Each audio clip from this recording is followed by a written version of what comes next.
Hello, Feeling Meerkat here. Welcome to another episode of Let's Pray. I was a teenage Exocolonist.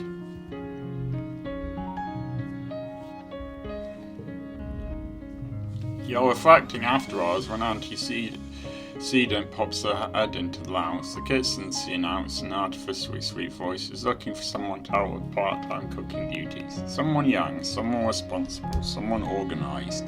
Someone says pointedly at the teens in the room who might have too much free time on their hands. Well, to be perfectly honest, I am already doing hunter-gatherer duty outside, and I am already helping out with the children in here, so besides which I'm not allowed to do it anyway. Sweating your way over human food nanoprinters really isn't your thing, so hang back. Besides, Tammy's hand shut up almost immediately. She's making little squeaky noises to try to get Antecedent's attention. She'll be perfect for it. Antecedent sighs and rubs her hands on her apron. Well, if anyone changes their minds, I could use the help. I can't do everything.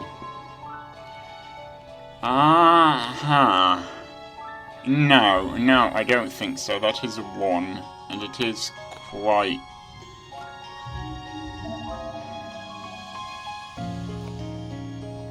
The setting values thing, I don't know. Setting... You know what? Yes, let's forget that, because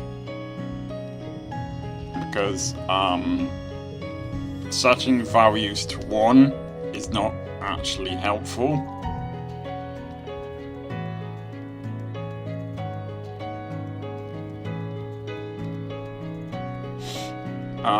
Haven't done any actual learning in quite some time. Plus persuasion really is helpful, honestly. Of course, engineering is helpful too. Let's go with humanities for now. Professor Howell hands you a stack of blank paper and a box of pencils and asks you to pass them out to the class. Today in humanities, class will be practicing your handwriting, he announces. You hear a tangent growing beside you. But Professor Howell, she whines, why would we ever need to write by hand when we have hollow palms? This exercise will be part history lesson, part future skill, Howell tells the class. We may not always have hollow palm technology here in our little colony. Our replicators and computers will break down eventually, and when they do, we'll have to rely on low-tech solutions to everyday tasks. So, first lesson, how to correctly hold a pencil. I guess if they've been used to having this technology for such a long time, it's possible that kids aren't actually taught how to hold a pencil properly anymore. You and the other students get to work learning how to print by hand. It's a little bit like holding a stylus, but the texture is all one. Your letters are small and cramped, and you have trouble keeping them in a straight line. Tang, though, is suffering the worst. Mars laughs. Looks like we've finally found something Tang isn't good at. Look, she keeps mixing up her lowercase a's and b's. Tang is used to using a stylus with her hollow palm, but she's never actually drawn letters. She fumbles like a child brushing her fist against hollow palm for the first time. It's painful to watch. You can tell she's getting frustrated with each letter. Yeah, I have dyslexia, and yet I can appreciate how Tang feels here. This is like me trying to handwrite when I was in school. Mars, on the other hand, has lovely penmanship, so you can even write in cursive. My papa taught me when I was little to start showing off the paper. Cultured people know how to write for real. Yeah, and arrogant people know how to make Tans feel 10 millimeters tall. Well done there.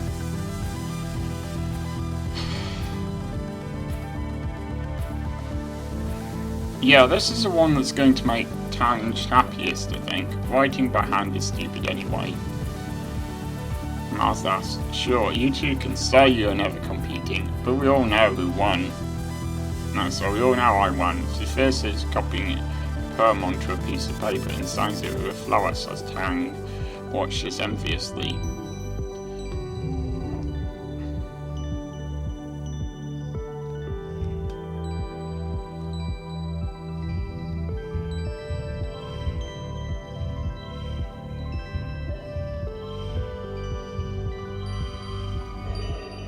Easy enough.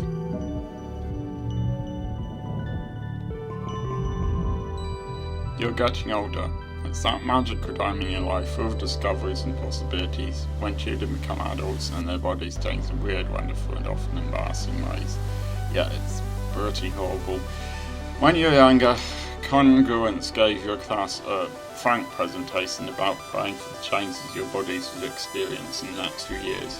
Which part of the presentation was relevant to you? Well, I'm still having her as a girl, so this, I guess. Yeah, I'm not going to read that out loud, sorry. You and your friends giggle your way through Congruence's presentation, and left with a new appreciation for the wonders of the human body. Puberty had felt like something that had happened so far in the future that it didn't apply to you. You put it out of your mind, either as you noticed Carol's voice begin to drop, or Mars starting to dress differently. Until one morning you wake up, and something feels different. You just know something's off as soon as you open your eyes. There are squelchier than you expected them to be down there. You just want to close your eyes again. You remember Congruence's sexual education classes, and you're really not ready for their real-world practical applications. If you just go back to sleep, it'll go away, right? Yeah, as long as you remain asleep until you're... Well, I suppose in the case of women, until they're dead. Yeah, you're really not going to get rid of it that easily. Yeah, cut that bit out. You finally sigh and muster up the courage stuck under blankets. Yeah, your period started. Okay, I'm going to deal with this on my own. You wait for your parents to leave for work, calling out to you that you're going to miss breakfast if you lie around in bed. When you're sure they're gone, you carefully strip the sheets on your bed and stuff them into the recycler. You put in the requisites in, pick up new sheets from the depot, as well as some supplies, and continue on with your day. That night, you find your mum waiting for you. She's pulled your privacy curtain back to show you the stripped bed and looks up with a knowing smile when you enter holding the sheets. She comforts you. There's only a few reasons a teenager does their own laundry. Do you want to share anything with your old lady, Solana? Not particularly, no. You tuck your head and mumble that you got your period. You don't know what you're expecting, but it's not a hug. I wish you'd felt comfortable telling me, your mum says. My little girl's growing up.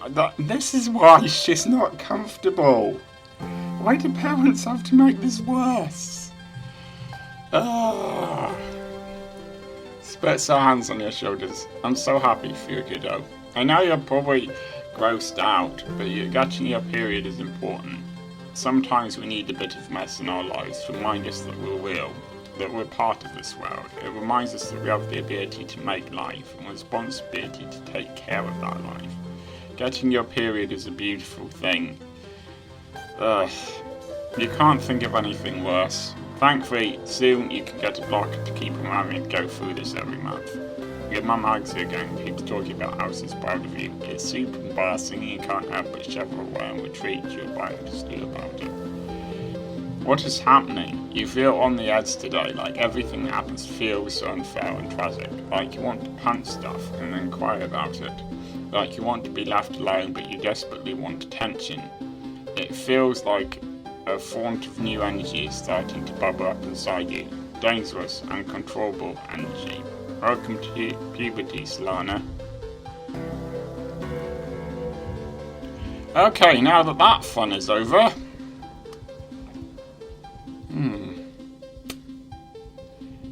I'm going to wait for the new season before going out again. Let's do this. Anemone has no patience for school, her mum, or acting proper, but says patience for a sports ball. Spends hours teaching little nougat, fetching balls over and over, and throwing all her enthusiasm into chewing every single successful spike her young protege makes.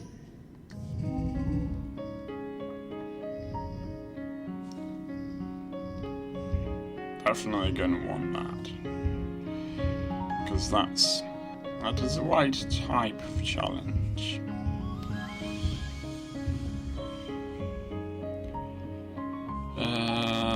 Does this? Yes, it does. Okay. Good.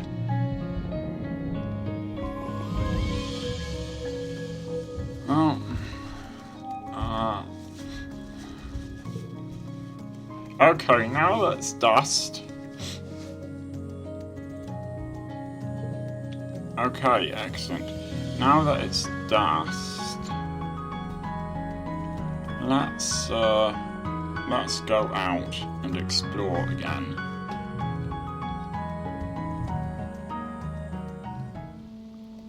Now, I might cut some stuff out if we have to do the same thing more than once. Depends on whether or not it gets reset. I know I could go for that thing, but I want to continue exploring until I reach the edge of this area, because there's a lot of stuff to explore.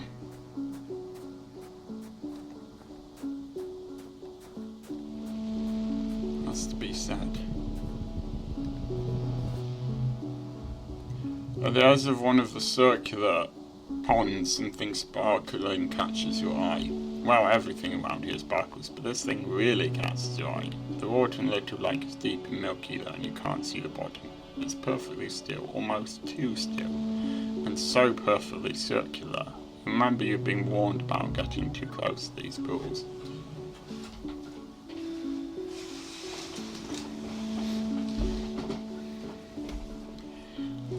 I'm tempted, actually, while doing challenges is good, to just go for this. Just because it seems more sensible. You stare at the perfectly still, milky water for several minutes. You think you might see something move its depths and shift to get a better view. Nothing. Maybe it was just a reflection of a cloud. When you feel ready to approach, you look for a sparkling object again but couldn't find it. Was it just sunlight glittering on the snow? Oh well. Well, alright. I didn't find anything new there, but yo, these. But I did add to my perception. Hey, Salona. These greets you cautious as you pass on the narrow path. Hey, do you want me to show you something? These almost never makes overtures of friendship. Whatever it is, must be pretty cool. That seems more like the sort of thing he'd like me to say. I'll quietly inform him. You follow him for nearly half an hour. A couple of times he stops to listen for something, then continues onward, tromping through the fields of broad-topped mush trees and swaying antler ferns. After a while, you start to wonder if he's just lost. You're about to say something about it when he holds up his hand for silence and directs you to crawl under a huge mushroom. On the other side, you have a view down to one of the perfectly round ponds. Take up most of it as an almost Xeno. It's like deep underwater. It's a bow now, Adise tells you. They live in the swamps. You don't usually see them here. This one seems totally at home. It dips its long neck and even longer mouth into the pond, sucking up water from the bottom and spewing it out of the spout at the back of its head. The spray of the beautiful tortoise water sparkles in the sun. Tiny, colourful bird-like creatures dart around, catching tiny fish that come spraying out. Okay, sit and watch quietly. You enjoy the pretty scene together. Okay, cool.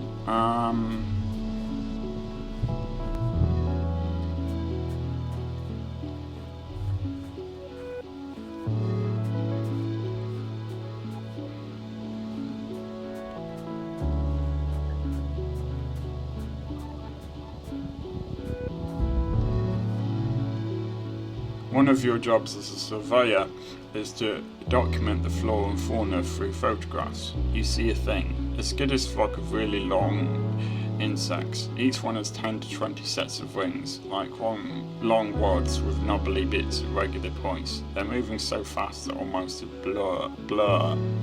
You've got a camera built into your hollow palm, but it's not equipped to capture difficult shots like this. You'll need to put in the work. I'm more inclined to go for that. I don't really have good... Well, I have 19 on animal, but my perception is 42. So... I can always use those if I have to.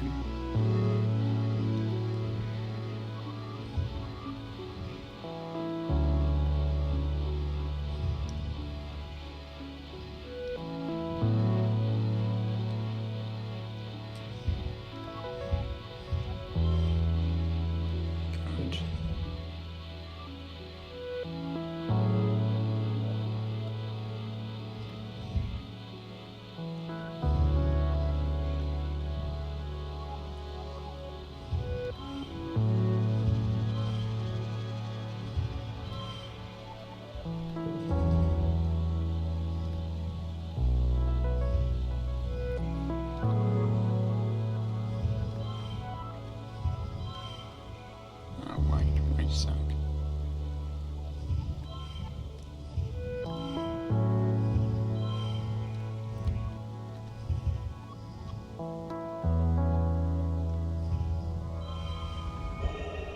Good.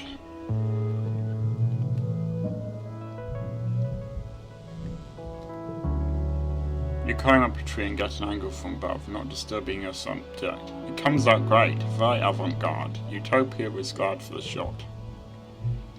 Yep.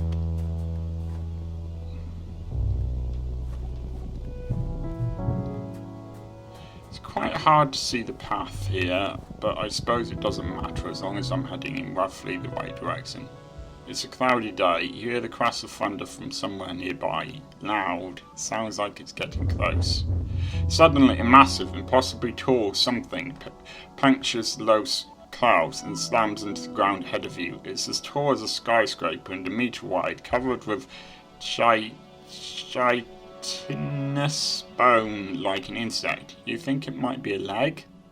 Another crashes down, then another. The creature's body must be up in the clouds so high you can't see anything but the legs. The first leg lifts again and moves towards you. You're in shock. Your body simultaneously screams at you to stand still and run. Alright, I don't have enough perception for that. Let's stand still. You freeze up in terror, closing your eyes and standing perfectly still. Maybe it will just pass by. You can sense shadow descending from above you. Something suddenly hits from the left and you're flying sideways off your feet. A moment later, one of the massive legs slams down right where you would have been. Another second and you'd have been flat as the grass underneath it. You look up to what hit you, but it or they is already gone, having saved your life. Okay, I did not actually expect that, but we've got our mysterious stranger card, so we are getting closer. I think we only need to encounter the stranger one more time, and then they become a permanent character.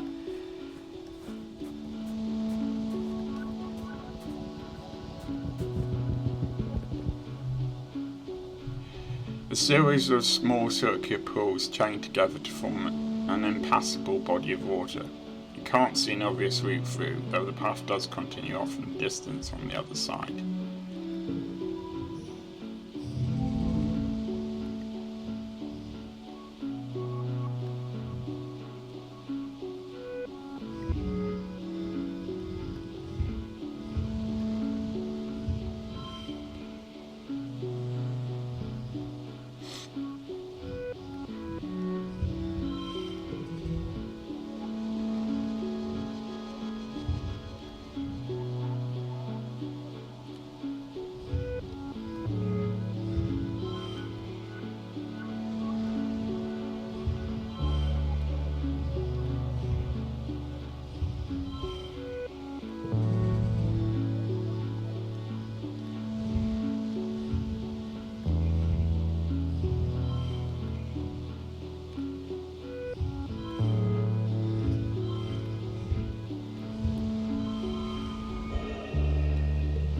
good. There's a narrow place where two pools meet that you think you can leap over. These little ponds look too small to house anything really dangerous. You hope. You approach the water's edge. Leap of faith. You make it over the narrow gap. Nice. You feel empowered. Which way did I just come from here? I'm not sure where. Okay, I suppose I'll have to carry on until I see the next challenge, and then I'll know what the next direction to go in is.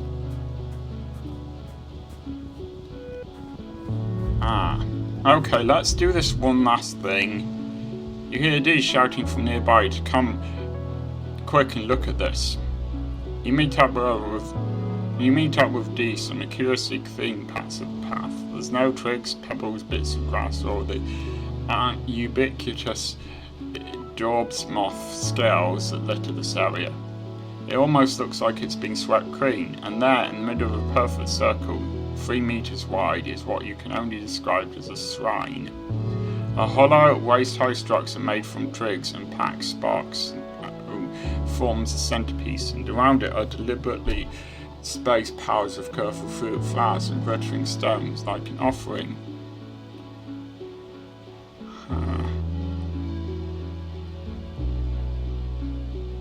Yeah, let's go for that.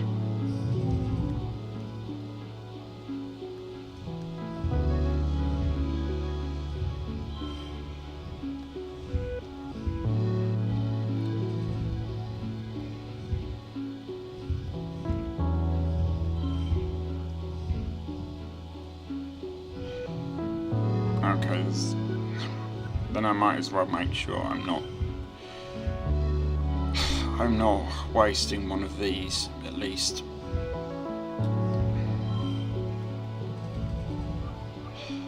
If I have to pass through, I will.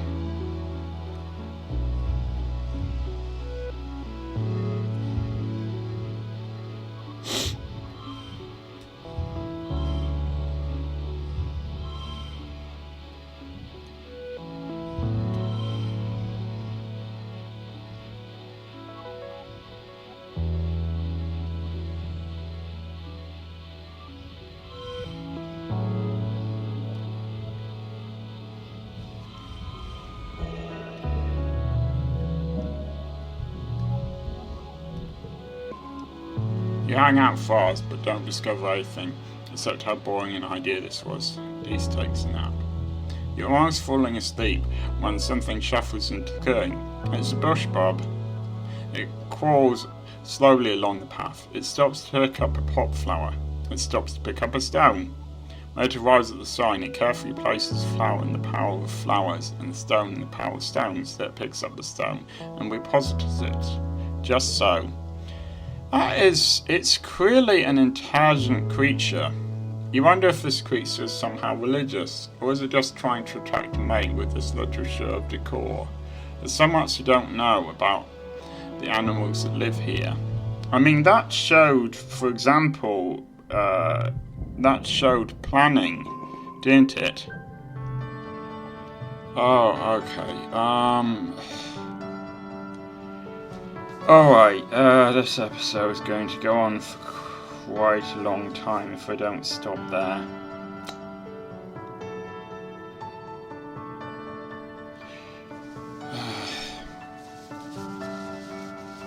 Not quite sure what to do here.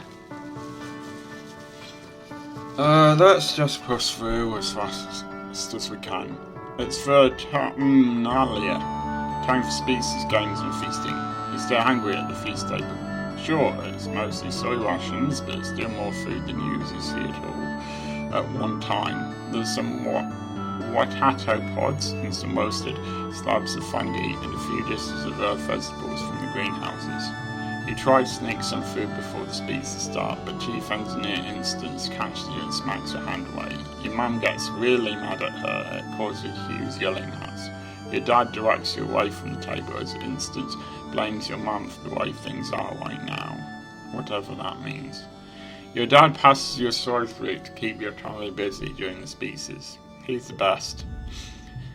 Governor Endicott takes the stage and manages to calm everyone down. Welcome everyone to our fourth Autumnalia celebrations, he says, speaking through a maxi phone. Her voice has been getting weaker lately and she can't reach across the square the way it used to. I'm proud as always to stand before you as your governor and to celebrate another year of peace and prosperity on this beautiful planet. Endicott steps aside, wobbling little as he walks, leaving sequel to complete the annual formalities. Your mum steps forward. Before we get to the feast, I'd like to thank our cultivators for their hard work this year, she says. As you know, we lost our hydroponics and microbial soil during the wormhole accident. It has been difficult to grow anything in the permanent soil without them, so our output isn't where it should be. I'm sorry. A whimper of concern murmurs through the crowd, and your man continues, we're doing our best on geoponics. I'm proud of each and every member of my team. Hopefully next harvest will be better. Endicott's reedy voice rattles through the maxiphone. Thank you everyone. Let's get on with the games. The crowd packs away the chairs as the children gather in the square. Which competition do you want to compete in this year? Alright. I have some creativity, but that really does look like the one that makes the most sense. Com directs your attention to this year's edition. The cloth-covered mountains tours for adults, studded with mysterious protrusions. He pulls it back to reveal the Tower of Terror. He announces the first. Test occurs with 3 stories of ladder climbs, followed by a death-defying leap of faith onto the push-room mats. You, Anemone and Cal take in the majesty of the Tower of Terror. Both of them are hooting and pumping their fists. Absolutely bonkers about jumping from 3 stories. You'll all still be doing the wrestling, agility and accuracy portions of the course, but clearly this is a winner by the popular vote. How about you? Are you ready?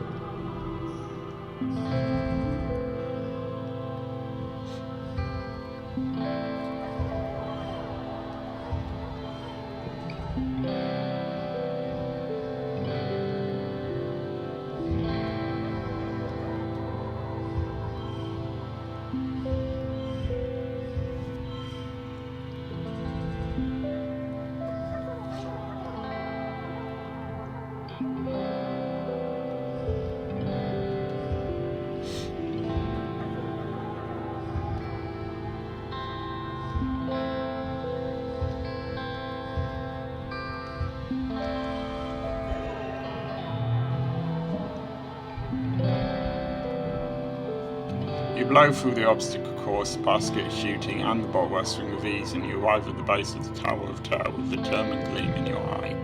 You scale it easily, of course. It's only ladders. Sure, it's really high ladders and a huge jump, but you just close your eyes and pretend you're jumping into great big fat pudding. Come awards you first place in the quadrathlon.